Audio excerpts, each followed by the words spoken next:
Sur la selle de ce vélo, Arnaud Sarfati ne manque pas d'attirer les regards. Cet inventeur nous présente ici son dispositif anti-pluie et anti-froid spécial cycliste. Habitué du deux roues, Arnaud en avait assez d'être mouillé.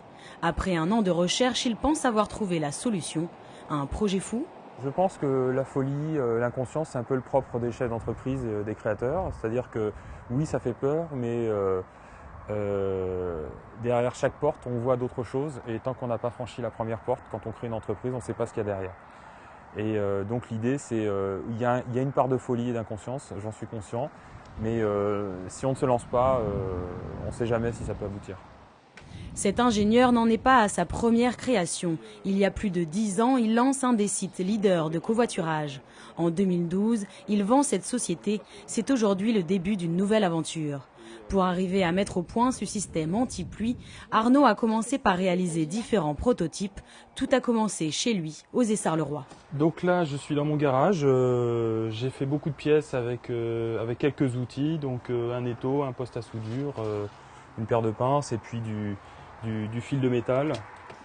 En plus des structures métalliques, il fallait imaginer une tente. Une couturière voile l'a aidé, puis il a fait appel à des industriels pour la construction.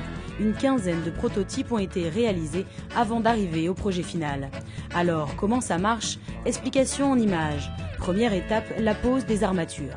Donc le principe, c'est que ça se monte très simplement et sans outils, en fait, c'est ça.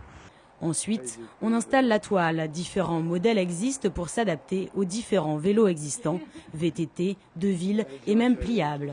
Des crochets permettent à la tente d'être tenue et deux baguettes maintiennent la structure du dispositif. 1,50 m de long pour 1,10 m de hauteur. Voilà, donc là il est prêt à partir.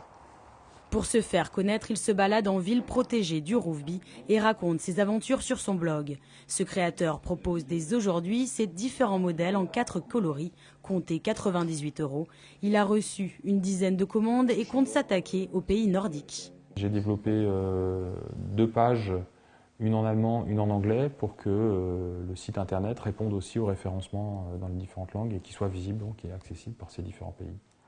Avec un investissement de 100 000 €, Arnaud espère atteindre l'équilibre d'ici 2 à 3 ans.